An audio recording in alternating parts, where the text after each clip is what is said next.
നരേന്ദ്രമോദി കേസെടുക്കുമെന്ന് കേട്ടാൽ പലതവണ മാപ്പെഴുതി കൊടുത്തു ബ്രിട്ടീഷുകാരുടെ പാദം ചുംബിച്ച സവർക്കറുടെ പാരമ്പര്യമല്ല ഇന്ത്യയിലെ കമ്മ്യൂണിസ്റ്റ് പാർട്ടിക്ക്. ഒറ്റ കാര്യം പറയാനാണ് ഞങ്ങൾ ഇന്ന് കേരളത്തിലെ എല്ലാ ജില്ലാ കേന്ദ്രങ്ങളിലും റെയിൽവേ സ്റ്റേഷനുകളിലേക്ക് ഇത്തരം മാർച്ചുമായി വരുന്നത്.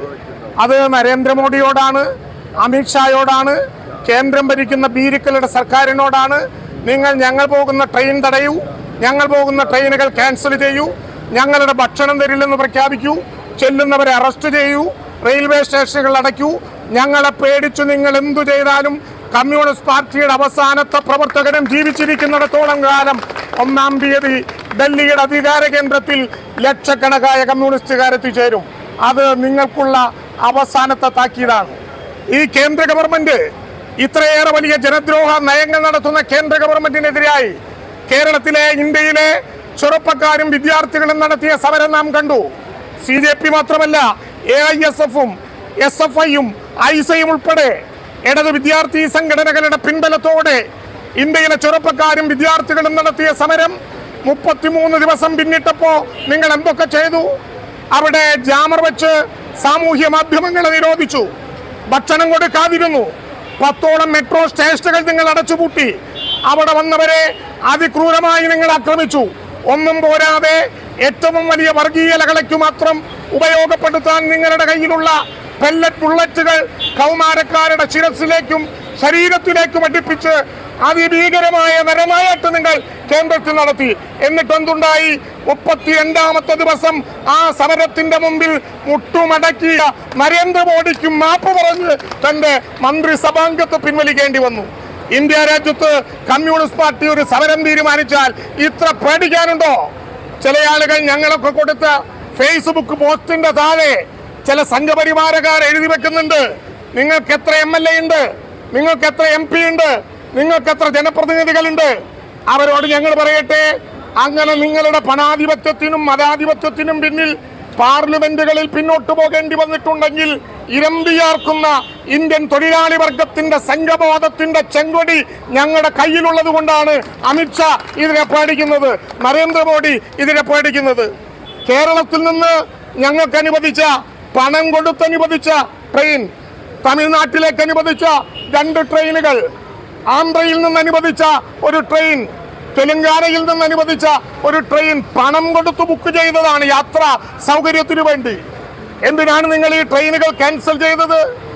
നിങ്ങൾ കരുതി അവസാനത്തെ ദിവസം വരെ ട്രെയിനിന്റെ സഞ്ചാര മാർഗം സുഗമമാണെന്ന് ഞങ്ങളെ തെറ്റിദ്ധരിപ്പിച്ച് അവസാനം അത് ക്യാൻസൽ ചെയ്താൽ ആ സമരത്തിലേക്ക് ഇന്ത്യയിലെ കമ്മ്യൂണിസ്റ്റുകാരെത്തില്ല എന്നാണ് നിങ്ങളുടെ ധാരണ.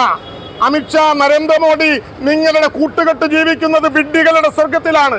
ഇന്ത്യ രാജ്യത്തെ കമ്മ്യൂണിസ്റ്റുകാരെ നിരോധനം കൊണ്ടും തടസ്സപ്പെടുത്തൽ കൊണ്ടും തടയാൻ ശ്രമിക്കുകയാണ്. നരേന്ദ്രമോദിയുടെ ഭരണകൂടം വെടിക്കെട്ടുകാരന്റെ വീട്ടിലെ കുട്ടിയെ ഉടുക്കു കൊട്ടി പേടിപ്പിക്കാൻ നോക്കുകയാണ്. ആ കളി ഇവിടെ വേണ്ട. ഇതിനു മുമ്പ് ഞങ്ങൾ വന്നിട്ടുണ്ട് ഇന്ത്യയുടെ പാർലമെന്റിലേക്ക്, ടിക്കറ്റ് എടുക്കാതെ വന്നിട്ടുണ്ട് ഞങ്ങൾ. ഹമാര ജണ്ട, ഹമാര ടിക്കറ്റ്, എന്റെ പതാകയാണ് ടിക്കറ്റ് എന്ന് പറഞ്ഞ് തൃശ്ശൂരിലെ റെയിൽവേ സ്റ്റേഷൻ ഉൾപ്പെടെ ഇന്ത്യയിലെ 100 കണക്കിന് റെയിൽവേ സ്റ്റേഷനിൽ നിങ്ങൾ മജിസ്ട്രേറ്റുമാരെ കൊണ്ടിരുത്തി ആ സഖാക്കളെ അറസ്റ്റ് ചെയ്തു. നിങ്ങളുടെ ജയിലുകൾ പോരാതെ 100 കണക്കിന് സ്കൂളുകൾ വാടകയ്ക്കെടുത്ത് തടവുകാരായി ശിക്ഷിച്ചു. എന്നിട്ടും തൊഴിലല്ലെങ്കിൽ ജയിൽ എന്ന സമരമുയർത്തിയ AIYF-ന്റെ പ്രവർത്തകർ ഇന്ന് കാണുന്നത് പോലെ പാർലമെന്റിന്റെ മുമ്പിലല്ല, AIYF-ന്റെ കൊടിയുമായി കമ്മ്യൂണിസ്റ്റ് പാർട്ടിയുടെ പിന്തുണയോടെ ആ പാർലമെന്റിനകത്തേക്കു കടന്നു.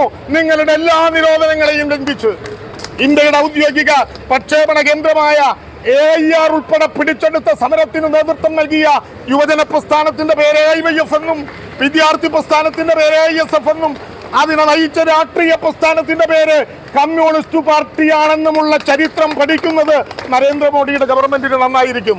നേരത്തെ KPR പറഞ്ഞതുപോലെ കേരളം പ്രതിദാനം ചെയ്യുന്ന സംസ്ഥാനമാണെന്നുള്ളത് കൊണ്ട് ഒരു 2000 പേർ നോമിനലായി പങ്കെടുത്താൽ മതിയെന്നാണ് ഞങ്ങൾ തീരുമാനിച്ചതെങ്കിൽ, നിങ്ങൾ ഞങ്ങളുടെ ട്രെയിൻ തടസ്സപ്പെടുത്തിയതോടെ റിസർവ് ചെയ്ത ടിക്കറ്റ് ഉണ്ടെങ്കിലും ഇല്ലെങ്കിലും കേരളത്തിൽ നിന്നുൾപ്പെടെ ആയിരക്കണക്കിന് കമ്മ്യൂണിസ്റ്റുകാർ ഒന്നിന് ഡൽഹിയിൽ ഉണ്ടാകും.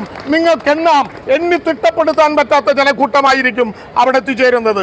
പ്രിയപ്പെട്ടവരെ, മാറ്റം അനിവാര്യമാണെന്ന മുദ്രാവാക്യം ഇന്ത്യയിൽ സാധ്യമാക്കാനുള്ള പോരാട്ടത്തിൽ നൂറുകണക്കിന് ധീരരക്തസാക്ഷികളുടെ ചോര കൊടുത്ത് ചുവന്ന കൊടിയുടെ പാരമ്പര്യവുമായി ഞങ്ങൾ വരുന്നു. കേസെടുക്കുമെന്ന് കേട്ടാൽ മുട്ടുകൂട്ടിയിടിച്ച് മുട്ടിലഴഞ്ഞ് ബ്രിട്ടീഷുകാരന്റെ പാദചേവ ചെയ്ത സവർക്കറുടെ പാരമ്പര്യമേ നിങ്ങൾക്കറിയൂ. നിങ്ങൾക്ക് എണ്ണം കൂടുതലായതുകൊണ്ട് 12 നിയമങ്ങളെ 12 മിനിറ്റിൽ പാസ്സാക്കാനുള്ള പിൻബലം പാർലമെന്റിനകത്ത് നിങ്ങൾക്കുണ്ടാകാം. പക്ഷേ ആ പാർലമെന്റിന്റെ പുറത്തുദിച്ചുയർന്ന ചുവപ്പിന്റെ ചെങ്കൊടി പ്രസ്ഥാനത്തെ തകർക്കാൻ നിങ്ങൾക്കാവില്ല എന്ന് സെപ്റ്റംബർ 1 തെളിയിക്കും. പ്രിയപ്പെട്ടവരെ, മാറ്റം അനിവാര്യമാണെന്ന് ഈ സമരത്തോടുകൂടി ഇന്ത്യക്ക് ബോധ്യപ്പെടുത്താവുന്ന മഹാസമരത്തിലേക്ക് എല്ലാവരും അണിചേരണമെന്ന് അഭ്യർത്ഥിക്കുന്നു. ലാൽ സലാം.